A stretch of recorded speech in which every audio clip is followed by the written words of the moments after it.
Hello students, आप सबका स्वागत है क्लास 11th फिज़िक्स में, जहां पर हम लोग यूनिट सेकंड कर रहे हैं motion in a straight line. और प्रीवियस सेशन में हमने एक्सेलरेशन वाला टॉपिक फिनिश किया था और आज हमारे पास टॉपिक है kinematic equations for uniformly accelerated motion.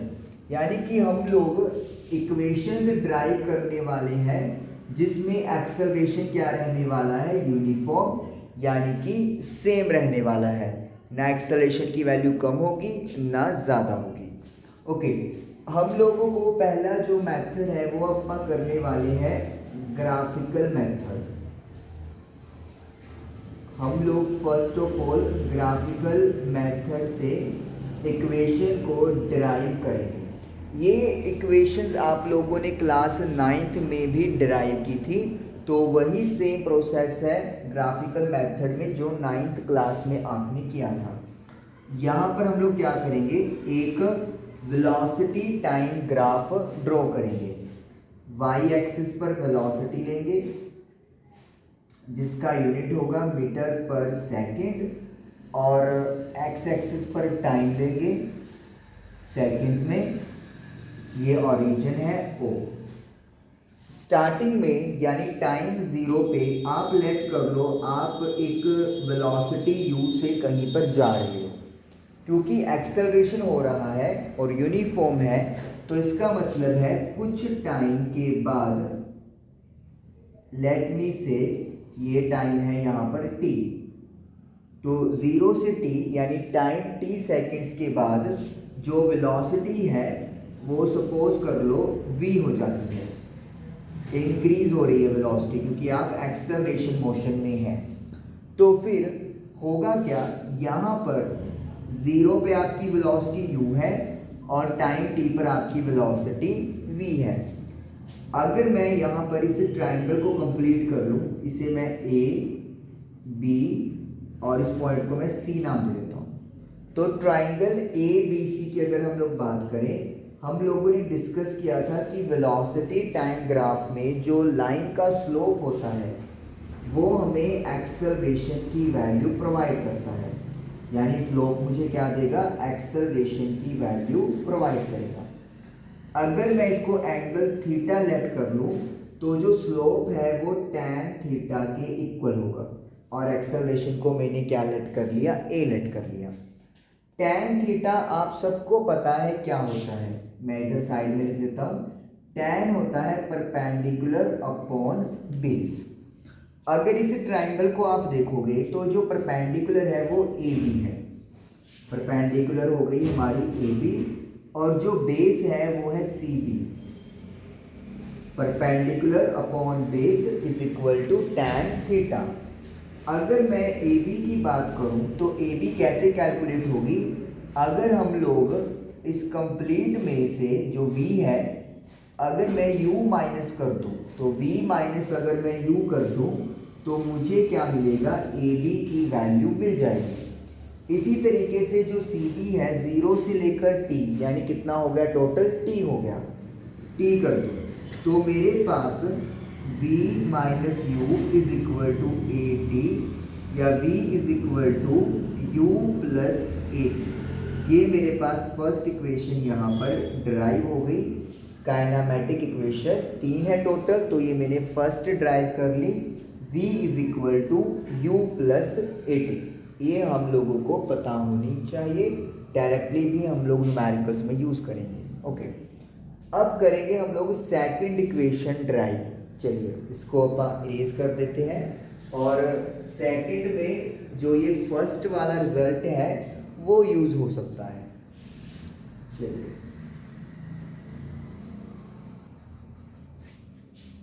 Theta की सेकंड इक्वेशन में हमें जरूरत नहीं पड़ेगी। एक बार मैंने सारा इरेज कर दिया, सिर्फ ये ट्रायंगल रख लेंगे, नाम सेम ही रखेंगे ए बी सी। अब मैं ड्राइव करूंगा equation x is equal to U T plus half A T square. ये मुझे ड्राइव करनी है, ये सेकंड इक्वेशन है जो हमें दिमाग में रखनी है। चलिए, एक्स क्या है, डिस्प्लेसमेंट है। अगर स्ट्रेट लाइन में जा रहे हैं तो डिस्टेंस और डिस्प्लेसमेंट इक्वल हो जाता है, तो मतलब कितना डिस्टेंस या डिस्प्लेसमेंट हुआ है ऑब्जेक्ट का। चलो शुरू करते हैं। आप लोगों को एक बात जब हम लोगों ने डिस्कस की थी लास्ट बात प्रीवियस सेशन में, कि वेलोसिटी टाइम ग्राफ के अंडर जो एरिया आता है वो हमें डिस्प्लेसमेंट देता है। क्या लिखेंगे, area under velocity time graph gives us displacement. ये हमें दिमाग में रखनी है कहानी। तो अब एरिया क्या है, अगर मैं बात करूं वेलोसिटी टाइम ग्राफ के अंडर ये वाला सारा एरिया कैलकुलेट में आता है। तो ये एरिया कौन सा है, ये एरिया है आपका ओ सी ए बी, और इसको पॉइंट डी लेट कर लेते हैं। तो O C B, O C A B and D, तो this area is equal to displacement, जिसको मैंने एक्स लेट कर लिया। अब इस एरिया को हम लोग दो पार्ट्स में डिवाइड कर लेते हैं। एक तो पार्ट बना लेते हैं ये rectangle O C B D, clear दिख रहा है मुझे। एक पार्ट ये हो गया ओ सी बी डी, और एक हो गया ये triangle, area of triangle A B C. तो इसका मतलब क्या हो गया, आपने गिवन एरिया को दो पार्ट्स में डिवाइड कर दिया, rectangle plus triangle. As you know rectangle का एरिया क्या होता है, रेक्टेंगल का जो एरिया होता है वो होता है लेंथ मल्टीप्लाई बाय ब्रेड्थ, या विड्थ भी बोल देते हो। तो यहाँ पर जो लेंथ है वो अगर आप इसको 0 से लेकर t तक लेट करें t, और जो विड्थ है वो हो गई 0 से लेकर c तक, दैट इज u। तो इसका मतलब है t मल्टीप्लाई बाई u, और you can say u multiply by t। और अगर मैं ट्राइंगल की बात करूं, ट्राइंगल का एरिया क्या होता है, ट्राइंगल का एरिया होता है half into base into height या एल्टीट्यूड। तो हाफ इंटू, इस ट्राइंगल में जो बेस है वो BC है या CB कह दो, और परपेंडिकुलर है अपना AB, हाइट सिर्फ यहीं तक लेंगे हम लोग, ट्राइंगल में सिर्फ AB आ रही है, ब्रैकेट लगा दें। ओके, अब T इंटू यू या U इंटू टी, UT लिख दो, कोई दिक्कत नहीं है। हाफ जो CB है वो आपका OD के इक्वल है, जो कि T के इक्वल है, क्योंकि ये एक पैरेललोग्राम है और पैरेललोग्राम की ऑपोजिट साइड्स इक्वल होती हैं। आपको लिखने की ज़रूरत नहीं होती फिजिक्स में, सीधा आप डेरिवेशन पे ही फोकस रहते हो। और जो AB है वो हमने प्रीवियस इक्वेशन में भी निकाला V माइनस यू, तो हम लोग इधर V माइनस यू लिख देंगे। कर दिया डन हमने। UT तो हमें चाहिए एज पर द रिलेशन, और ये किसके इक्वल है, ये x के इक्वल है। मैं x को इधर लिख देता हूँ। हाफ भी चाहिए, t भी चाहिए, लेकिन v माइनस यू नहीं चाहिए। जैसे मैंने कहा था कि फर्स्ट की ज़रूरत हो सकती है, तो आ गया टाइम। हमने क्या बनाया था equation, v minus v is equal to U plus AT, ये इक्वेशन मैंने बनाई थी। अगर मैं u को इधर ले आऊँ तो ये माइनस हो जाएगा, so you are getting v minus U is equal to AT, और यहाँ पर भी v माइनस यू दिख रहा है, तो मैं क्या करूँगा, यहाँ पर AT लिख दूँगा। तो अब अगर आप इसको कैच करोगे तो UT plus half AT square, a तो a लिख दिया, बेस सेम है तो पावर्स ऐड हो जाएंगी, तो ये आपका सेकंड इक्वेशन ड्राइव होगा, x is equal to UT plus half AT square. ये ग्राफिकल मेथड्स के अकॉर्डिंगली हम लोग ड्राइव कर रहे हैं। अगर मान लेते हैं हमने यहाँ पे क्या लेट किया है, मैं आपको बताता हूँ। हमने यहाँ पे ये लेट कर दिया है कि अगर t 0 है तो जो डिस्प्लेसमेंट है वो 0 है, लेकिन अगर हम लोग ये मान के चलें कि टाइम 0 पे कुछ ना कुछ डिस्प्लेसमेंट थी, लेट मी से x नॉट, तो ये आपका थोड़ा मॉडिफाई हो जाएगा इक्वेशन, और इसको आप क्या लिख सकते हो, x is equal to x naught plus UT plus half AT square, ये चीज़ होती है। तो फिर आप अगर x नॉट को इधर ले आओगे तो ये हो जाएगा x माइनस एक्स नॉट, और इसको मैं s भी लिख सकता हूँ, s जो आप 9th में s लिखते थे वो यही था, कि डिस्प्लेसमेंट है तो फाइनल माइनस इनिशियल, तो वो चीज़ आ जाएगी, ठीक है। वो न्यूमेरिकल के अकॉर्डिंगली है, वो कोई दिक्कत नहीं है, अदरवाइज आपको बुक में ये चीज़ देखने को मिलेगी। इसलिए बताया है कि एक्स नोड किस चीज़ के लिए है, कि अगर हम लोग ये मान के चले कि 0 टाइम पर ऑब्जेक्ट ने कुछ ना कुछ डिस्प्लेसमेंट पहले से ही कवर कर रखी है। ओके, ये हो गया हमारे पास सेकंड इक्वेशन। अब चलिए ड्राइव करेंगे थर्ड वन। इसको इरेज कर देते हैं।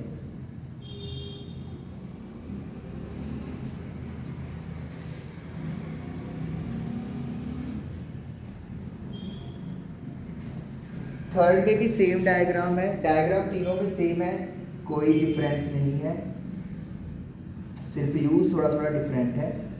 वेलोसिटी है, यहाँ पे टाइम है, खत्म।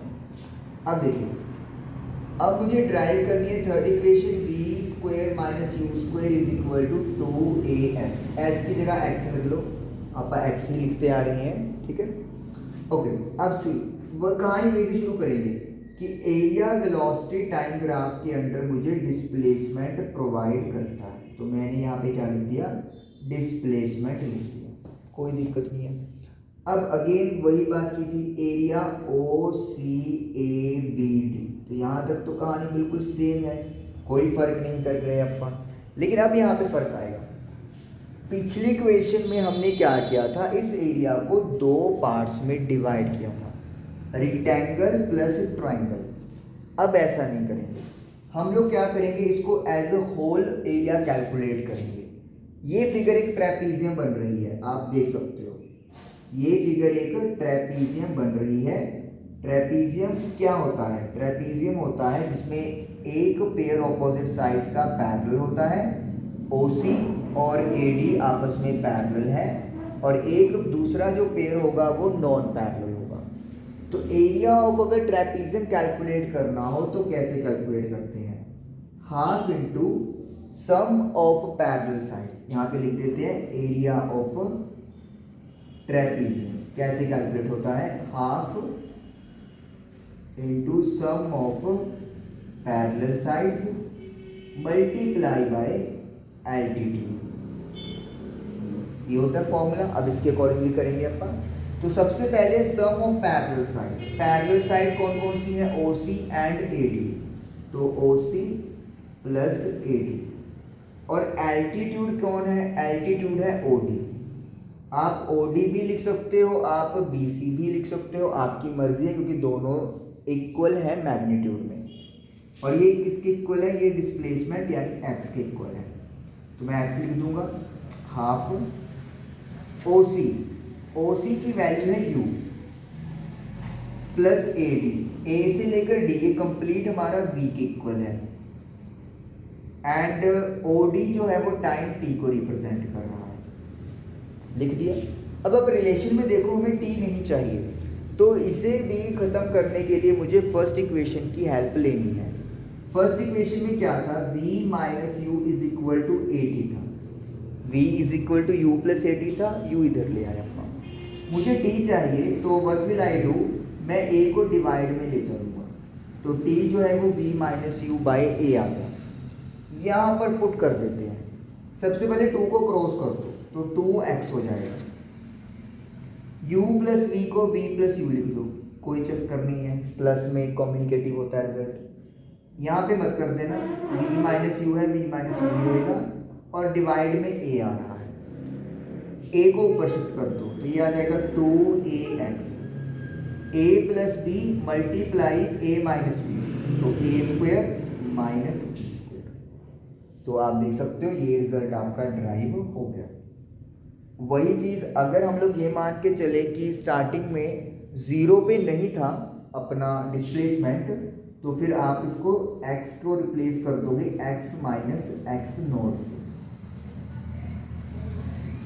और ये तो आप ये भी मतलब आपको मिल सकता है, तो बुक में आप देखोगे तो सिंपल इसका बस ये मतलब है कि t 0 पे 0 नहीं है डिस्प्लेसमेंट। लो जो ये हो गया हमारे पास थर्ड इक्वेशन भी ड्राइव। ये तो था ग्राफिकल मेथड। अब एक और मेथड की बात करेंगे हम लोग, जिसके अंदर वो फॉर्मूला का यूज करते हैं ग्राफ का यूज नहीं करते, लेकिन इक्वेशन तीनों ड्राइव कर लेते हैं। कैसे होता है वो अब करेंगे।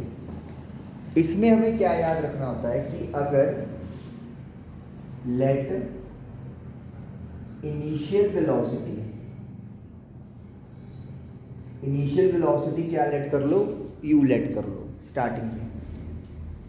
जो फाइनल वेलोसिटी है आफ्टर टाइम t वो v लेट कर लो, और टाइम टेकन कितना लेट कर लेंगे, t कर लेंगे। ये आपको पता है, ये वही बात है, हमने कोई चेंज नहीं किया ताकि सिमेट्री बनी रहे। तो अब एक्सेलरेशन की डेफिनेशन क्या है, बाय डेफिनेशन एक्सेलरेशन क्या होता है, एक्सेलरेशन होता है change in velocity divided by time taken. तो अगर मैं वेलोसिटी चेंज को टाइम से डिवाइड कर दूं तो आई विल गेट एक्सेलरेशन। तो एक्सेलरेशन के लिए ए लिख दो।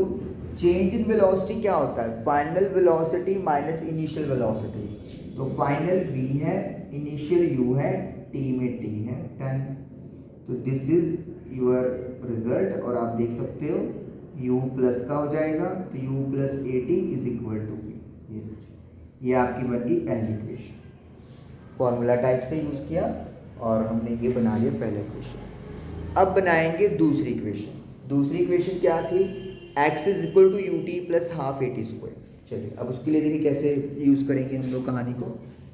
इसको यूज कर देते हैं। अच्छा वही बात है कि फर्स्ट इक्वेशन जैसे वहाँ पे यूज़ हुई थी यहाँ पर भी यूज़ होगी, दूसरी में भी, ठीक है। x is equal to U T plus half AT square. अब आप याद कैसे रखोगे, आप x से याद रखोगे, ये ऐसे अपने ड्राइव करना है। डिस्प्लेसमेंट का फॉर्मूला क्या होगा, अगर एक टाइम पीरियड तक आप चल रहे हो, एक टाइम पीरियड में, तो डिस्प्लेसमेंट का फॉर्मूला क्या होता है, average velocity multiply by time, है ना। वेलोसिटी क्योंकि फिक्स नहीं है, एक्सेलरेशन मोशन है, वेलोसिटी चेंज होती जा रही है, तो डिस्प्लेसमेंट को x लिख दिया।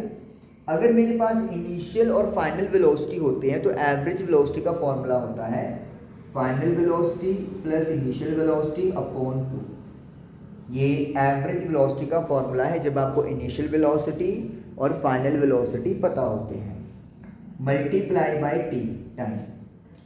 नाउ 2 को इधर ले चलो तो ये 2x हो जाएगा v। अब देखिए मुझे रिजल्ट में ना v नहीं चाहिए, v क्या है, इनिशियल फाइनल वेलोसिटी।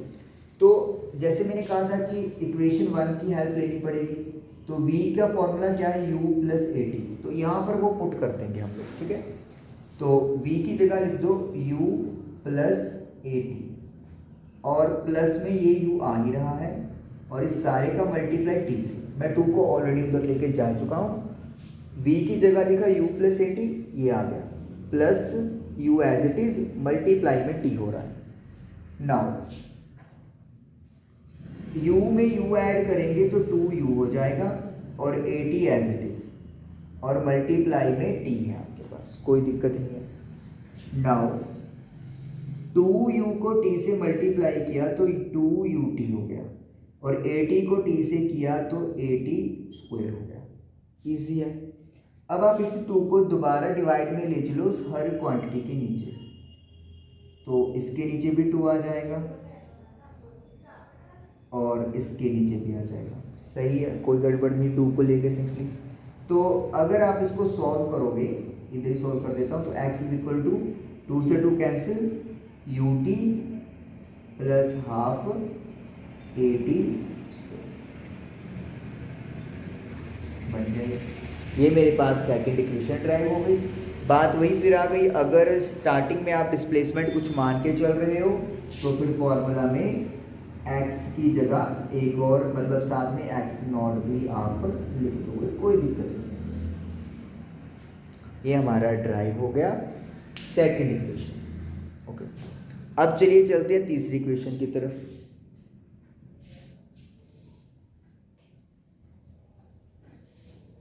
तो थर्ड इक्वेशन है मेरे पास V square minus U square is equal to 2as या 2ax कह दें। V square minus U square is equal to 2ax। चलो करते हैं। Displacement is equal to, formula से स्टार्ट करेंगे। Displacement is equal to average velocity multiply by time. What is the displacement x? Average velocity क्या होती है? v plus you upon 2, ये अभी डिस्कस करके हटे हैं। और टाइम t, तो आप देखो कि यहाँ पर जो इतनी जर्नी वो सेम है पिछले की तरह। 2 को इधर कर दो 2x, v plus U as it is लिख दो। अब इस रिलेशन में मुझे t नहीं चाहिए, तो दोबारा फिर से फर्स्ट इक्वेशन को कॉल करेंगे। फर्स्ट इक्वेशन क्या है? v minus U is equal to A T, और I can say v minus U upon A is equal to T. तो t की जगह पर ये वाली वैल्यू पुट कर दो, v माइनस यू अपॉन ए। सही है। a को क्रॉस कर दो तो ये हो जाएगा 2ax, a plus B multiply A minus B, तो ये हो जाएगा A square minus B square. बन गई बात, थर्ड इक्वेशन ड्राइव हो गई। वही कहानी फिर से ले आते हैं। अगर स्टार्टिंग में जीरो नहीं है तो you will write 2ax minus X naught is equal to B square minus U square. कहानी खत्म है। तो ये हो गया drive with help of formula. ठीक है। अब हम लोग यही तीनों इक्वेशंस ड्राइव करेंगे with the help of calculus. ये चीज़ अब आपके लिए बिल्कुल नहीं है, क्योंकि कैलकुलस, डेरिवेटिव और इंटीग्रेशन की बात है, तो ये हम लोग को करनी है। और ये आपकी बुक में एग्जांपल के तौर पे भी दी हुई है। Obtain equations of motion for constant acceleration using method of calculus. तो कौन सा मेथड करना है? कैलकुलस करना है यूज। चलिए शुरुआत करते हैं। तो सबसे पहले तो इक्वेशन कैलकुलस की स्पेलिंग ठीक है। पहली इक्वेशन क्या है मेरे पास? पहली इक्वेशन है v is equal to U plus A T. तो कैलकुलस यानी इंटीग्रेशन से मैं कैसे सॉल्व करने वाला हूँ, चलिए। सबसे पहले तो एक्सेलरेशन का फॉर्मूला क्या होता है in terms of derivative? dv by dt। ये आपको पता है dv बाई dt का मतलब होता है इंस्टेंटेनियस एक्सेलरेशन। Instantaneous acceleration. तो a is equal to D V by D T. अब आप क्या करोगे? आप डी टी को क्रॉस कर दो और इधर डी वी है, तो डी टी आप मल्टीप्लाई में ले गए। अब करेंगे integration, a D T is equal to D V. अब हमने क्या बोला है कि यूनिफॉर्म एक्सेलरेशन है, यानी कि एक्सेलरेशन की वैल्यू कांस्टेंट है, एक्सेलरेशन चेंज नहीं होने वाला। तो जब भी किसी कांस्टेंट का हमने इंटीग्रेशन करना होता है तो वो मतलब वो इंटीग्रेशन से आउट हो जाता है। तो मतलब ए के ऊपर कोई फर्क नहीं पड़ने वाला इंटीग्रेशन का, उसे बाहर कर देंगे और ये डी टी लिख दिया और ये डी वी लिख दिया। अब जब ये अकेला डी टी या अकेला डी वी है तो इसका मतलब ये होता है कि इनके साथ बाय डिफॉल्ट 1 लगा हुआ है। मैं आपको जनरल बताता हूँ। जैसे मेरे पास सपोज करो dx का इंटीग्रेशन करना है, तो कभी भी dx का इंटीग्रेशन नहीं होता। यहाँ पर इंटीग्रेशन क्या है? बाय डिफॉल्ट 1 है। ये तभी एप्लीकेबल है अगर अकेला dx हो, dt हो, dv हो, dy हो, dp हो, dk हो, तब के बात करते हैं। 1 की इंटीग्रेशन अपने माइंड में फिक्स कर ले। 1 की इंटीग्रेशन, अच्छा चलो फिक्स भी मत करो। 1 को मैं क्या लिख सकता हूँ? x की पावर 0 लिख सकता हूँ। लिख सकते हैं, कोई ट्रबल नहीं है। जैसे यहाँ पे t की पावर 0 लिख सकते हैं, यहाँ पर v की पावर 0 लिख सकते हैं, क्योंकि किसी की पावर 0 1 होती है। जो वेरिएबल होगा उसी की ही पावर बनाएंगे हम लोग। अब फॉर्मूला नोट करेंगे हम लोग कि अगर मेरे पास एक्स एन डी एक्स का इंटीग्रेशन करना हो तो what is the formula? x की जो पावर है, जैसे n है तो 1 ऐड कर दो, n प्लस 1, और जो पावर इधर लिखोगे वही पावर डिनोमिनेटर में लिख दो, n प्लस 1। ये होती है इंटीग्रेशन। अब यहाँ पे देखो x की पावर 0 है, तो इंटीग्रेशन का रूल क्या है? n प्लस 1, 0 में 1 ऐड करोगे 1, 0 प्लस 1 1, तो यानी कि सिंपली क्या आ जाएगी? x आ जाएगी। तो यानी किसी की पावर 0 का अगर सिंपल इंटीग्रेशन करना है तो जो वेरिएबल के विद रिस्पेक्ट आप कर रहे हो वही आ जाएगा। जैसे इसी को देखते हुए इसका इंटीग्रेशन अगर करोगे, मैं यहाँ पे लाइन खींच देता हूँ, तो a तो फिक्स है, कोई चक्कर नहीं, dt dx का इंटीग्रेशन x आया तो dt का इंटीग्रेशन t आएगा, dv का इंटीग्रेशन v आएगा, है समझ में। लेकिन हम लोग यहाँ पर अकेला इंटीग्रेशन नहीं करते, हम लोग लिमिट्स भी लगाते हैं। क्या लगाते हैं? लिमिट्स भी लगाते हैं। मतलब अगर मेरा टाइम 0 है, टाइम 0 हुआ, उस टाइम पर वेलोसिटी लेट कर लो u थी। जैसे अपन ने ग्राफिकल मेथड और फॉर्मूला वाले मेथड में किया कि जब आपका टाइम 0 था तो वेलोसिटी u थी, कुछ टाइम t के बाद आपने वेलोसिटी कितनी कर ली? v कर ली। तो ये होती है अपर लिमिट्स और ये होती है लोअर लिमिट्स। लोअर मतलब नीचे वाली वैल्यू हो गई, कहाँ से शुरुआत हुई है, और अपर वैल्यूज हो गई कि कहाँ तक आपने वैल्यू निकालनी है। तो जब टाइम 0 है तब वेलोसिटी u है, जब टाइम t है तब वेलोसिटी v होगी। तो इसी को हम लोग यहाँ पर भी लिखेंगे लिमिट्स के साथ। तो dt का इंटीग्रेशन t हुआ अपर लिमिट और ये लोअर लिमिट, dv का इंटीग्रेशन v हुआ upper limit and lower limit. बन गई बात यहाँ पे। अब इसकी जो वैल्यू पुट करनी होती है वो क्या होती है? Upper limit minus lower limit. t की जगह t लिखो, फिर माइनस, फिर t की जगह 0 लिखो। Upper limit minus lower limit, यहाँ पे आ जाओ, upper limit v, lower limit u। तो ये बन जाएगा a इंटू टी, टी में से 0 गया, t होता है at is equal to v minus u। जो u है वो इधर शिफ्ट कर दो, ये आप देख सकते हो। पहली इक्वेशन आपके पास ड्राइव हो गई with the method of calculus. पहले आपने फॉर्मूला लिखा है एक्सेलरेशन का, फिर आप dt को क्रॉस मल्टीप्लाई में ले गए, इंटीग्रेशन किया। एक्सेलरेशन कांस्टेंट है तो उसको बाहर कर दो, क्योंकि एक्सेलरेशन या कोई भी कांस्टेंट टर्म होती है उसकी इंटीग्रेशन नहीं होती। dt बचा और dv बचा। एज पर द फॉर्मूला अगर मेरे पास कुछ भी है उसका 1 बाय डिफॉल्ट इंटीग्रेशन होता है तो सेम वेरिएबल आ जाता है आंसर करके। तो dt का t आ जाएगा, dv का v आ जाएगा। और लिमिट्स लेनी है। लोअर लिमिट मतलब कहाँ से कहानी शुरू हुई, t 0 से शुरू हुई, कहाँ तक जा रही है? टाइम t तक। जब टाइम 0 था तो वेलोसिटी मान ली u, और जब टाइम t था तो वेलोसिटी मान ली v। तो अपर लिमिट पुट करोगे, फिर माइनस लिख के लोअर लिमिट पुट करोगे। ऐसे ही यहाँ पर भी होगा, t में से 0 गया t, तो a into T A T, v minus you. तो ये आपके पास फर्स्ट इक्वेशन ड्राइव हो गई। लो जी, अब आप करेंगे सेकंड इक्वेशन ड्राइव। तो ये मेथड ऑफ कैलकुलस कहलाता है एंड इसको अच्छे से करना है क्योंकि एग्जाम में इसके आने के चांसेस ज़्यादा हैं। उसकी रीज़न ये है कि वो ग्राफिकल मेथड या फॉर्मूले वाला मेथड आप 9th में कर चुके हो, तो कुछ नया ही पुट करने की होती है, तो इसलिए बहुत मुश्किल चांस है कि वो तो आ जाए, लेकिन पता तो फिर भी होनी चाहिए। अब सेकंड इक्वेशन ड्राइव करेंगे हम लोग, x is equal to X naught plus U T plus half A T square. अब मैं इसमें पहले से ही मान लेता हूँ कि जब टाइम 0 होगा तो अपनी डिस्प्लेसमेंट एक्स नोड होगी, ठीक है। अब मतलब आप 0 वाला नहीं करें ताकि दोबारा भी करना ही पड़ता है, तो इस बार पहले ही लेट कर लेंगे हम लोग। चलिए, तो हमने निकाला डिस्प्लेसमेंट। जो डिस्प्लेसमेंट है उसको एक्स लेट कर लो। डिस्प्लेसमेंट क्या होता है? डिस्प्लेसमेंट होता है rate of v by T, D V D T. Velocity लेंगे हम लोग। वेलोसिटी, जो वेलोसिटी होती है वो क्या होती है? वो होती है डिस्प्लेसमेंट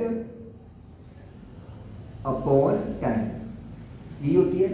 और अगर हम लोग इंस्टेंटेनियस वेलोसिटी की बात करें तो वो क्या होता है फॉर्मूला? तो फॉर्मूला होता है v is equal to D X by D T. ये होता है, हमने पढ़ा था ना, डेरिवेटिव ऑफ डिस्प्लेसमेंट हमें वेलोसिटी दे देगा। कौन सी वेलोसिटी? Instantaneous velocity. तो ये डेरिवेटिव करके इंस्टेंटेनियस वेलोसिटी आ जाएगी।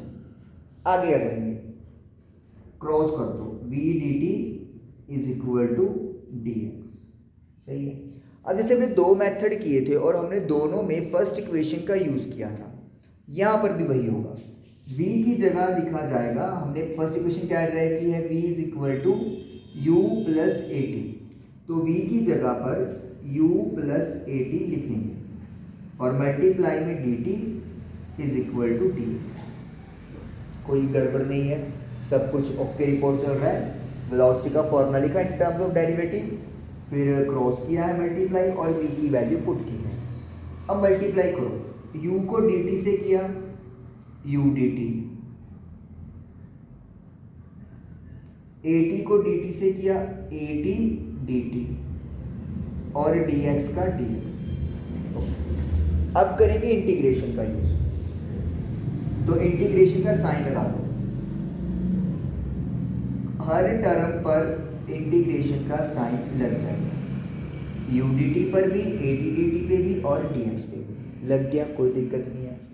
u इनिशियल वेलोसिटी है, इनिशियल वेलोसिटी एक फिक्स क्वांटिटी है, वैल्यू फिक्स है, तो इसको बाहर कर दो। अभी अपन ने लिमिट्स भी लगानी है, याद रखेंगे हम लोग। एक्सेलरेशन कांस्टेंट है तो इसको भी बाहर कर दो, लेकिन जो t है टाइम वो फिक्स नहीं है, टाइम चेंज होता जाएगा, ठीक है। तो टाइम, और वैसे भी चलो उसको भी छोड़ो, टाइम और dt दिया हुआ है तो इसका मतलब हम लोग टाइम को बाहर नहीं कर सकते, विद रिस्पेक्ट टू टाइम ही तो हमने इंटीग्रेशन करनी है। और ये x अकेला है तो इसको अपन मतलब dx ही लिख दो, ठीक है। अब पहले लिमिट्स लगाने का काम कर लेते हैं, नहीं तो फिर रह जाएगा। यहाँ पे टाइम है तो टाइम कहाँ से शुरू करेंगे, जीरो से, तो दोनों जगह लोअर लिमिट जीरो पे आएगी। यहाँ पर डिस्प्लेसमेंट है, हमने बात की थी स्टार्टिंग में कि जब टाइम जीरो है तो हम लोग ये अभी मान ही लेंगे कि डिस्प्लेसमेंट मेरी कितनी है, x नोट है, ताकि बाद में भी मॉडिफाई करना पड़ता है। फिर कुछ टाइम t के बाद अपर लिमिट क्या हो जाएगी, t, तो डिस्प्लेसमेंट हो गई x हो गई। लो यही लिमिट इधर लिख दो, तो टाइम जीरो से लेकर t तक जा रहा है और जो डिस्प्लेसमेंट है वो x नोड से x की तरफ चली गई। अब याद करिए, अभी हम डिस्कस करके हटे थे कि 1 का इंटीग्रेशन क्या होगा। अगर मेरे पास सिंपली 1 है तो कोई भी वेरिएबल हो तो सिंपल वेरिएबल लिख दिया जाता है, तो dt का वेरिएबल क्या हो जाएगा, t हो जाएगा, अपर लिमिट लोअर लिमिट। अब यहाँ पर dt के साथ t लगा हुआ है, तो फॉर्मूला क्या था मेरा, x की पावर n का फॉर्मूला था x की power n plus 1 upon n plus 1। अगर n की वैल्यू जीरो है फिर तो सिंपल है, कोई दिक्कत नहीं है। लेकिन अब अगर वैल्यू 1 है तो फिर क्या बनेगा, x की पावर 1 प्लस 1, dx की जगह पर मेरा dt है तो यानी कि इधर t लिख देंगे, t, तो t की वैल्यू 1 प्लस 1 क्या हो जाएगी, 2, क्योंकि इधर पावर 1 है, और नीचे भी 1 प्लस 1 2 हो जाएगी, अपर लिमिट और लोअर लिमिट, ठीक है। t का इंटीग्रेशन क्या हो गया, t स्क्वायर बाय 2 हो गया। यहाँ पर अगेन 1 आ रहा है तो 1 का इंटीग्रेशन क्या होगा, x ही होगा, क्योंकि dx के विद रिस्पेक्ट है x नोट। यहाँ पे पुट करके देख लो, 1 की पावर अगर मैं 0 कर दूँ तो फिर क्या हो, सॉरी, अगर x की पावर 0 कर दूँ तो 0 प्लस 1, तो x की पावर 1 और नीचे 1 आ जाएगा, तो ठीक। नाउ अब लिमिट पुट कर दो, upper limit minus lower limit, t minus 0, 2 constant है, इसको बाहर कर दो, इसको लिमिट पुट करेंगे तो कोई फर्क नहीं पड़ने वाला। अपर लिमिट t है तो t की जगह t लिख दो, स्क्वायर आ रहा है, और 0 लिखेंगे तो 0 का स्क्वायर 0 ही होता है, upper limit minus lower limit, easy है, कोई दिक्कत नहीं है, ठीक है। अपर लिमिट x किया, फिर माइनस, फिर लोअर लिमिट पुट कर दिया, t में से 0 गया t और u into T U T आ गया, हाफ a, t स्क्वायर में से 0 गया t स्क्वायर आ गया, और x माइनस एक्स नोट को एज इट इज लिख दो, या फिर आप s भी लिख सकते हो, कोई दिक्कत नहीं है। तो अब आप देखो x को इधर ही पड़ा रहने दो, x नोट को उधर शिफ्ट कर दो तो प्लस हो जाएगा, plus U T plus half A T square. ये इक्वेशन हमारी तैयार हो गई, ये लो, ये सेकंड इक्वेशन किस मेथड से, कैलकुलस मेथड से। दिमाग में रखना है कि यहाँ पे कहानी शुरुआत होगी वेलोसिटी से, वेलोसिटी से कहानी शुरू होगी और फिर जो आपका चल रहा है वो आपका चलता जाएगा। ओके चलिए नेक्स्ट करते हैं अब अपना। अब करेंगे हम लोग थर्ड इक्वेशन ड्राइव, इसको इरेज कर देते हैं।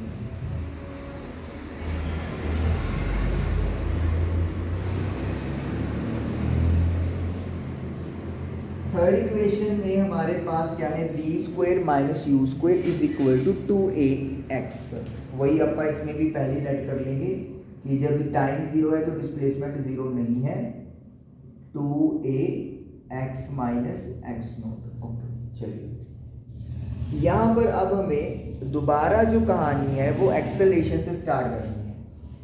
एक्सेलरेशन का फॉर्मूला क्या है, rate of change of velocity, यही होता है, या फिर derivative of velocity with respect to time. अब यहाँ पे एक लर्निंग स्टेप है,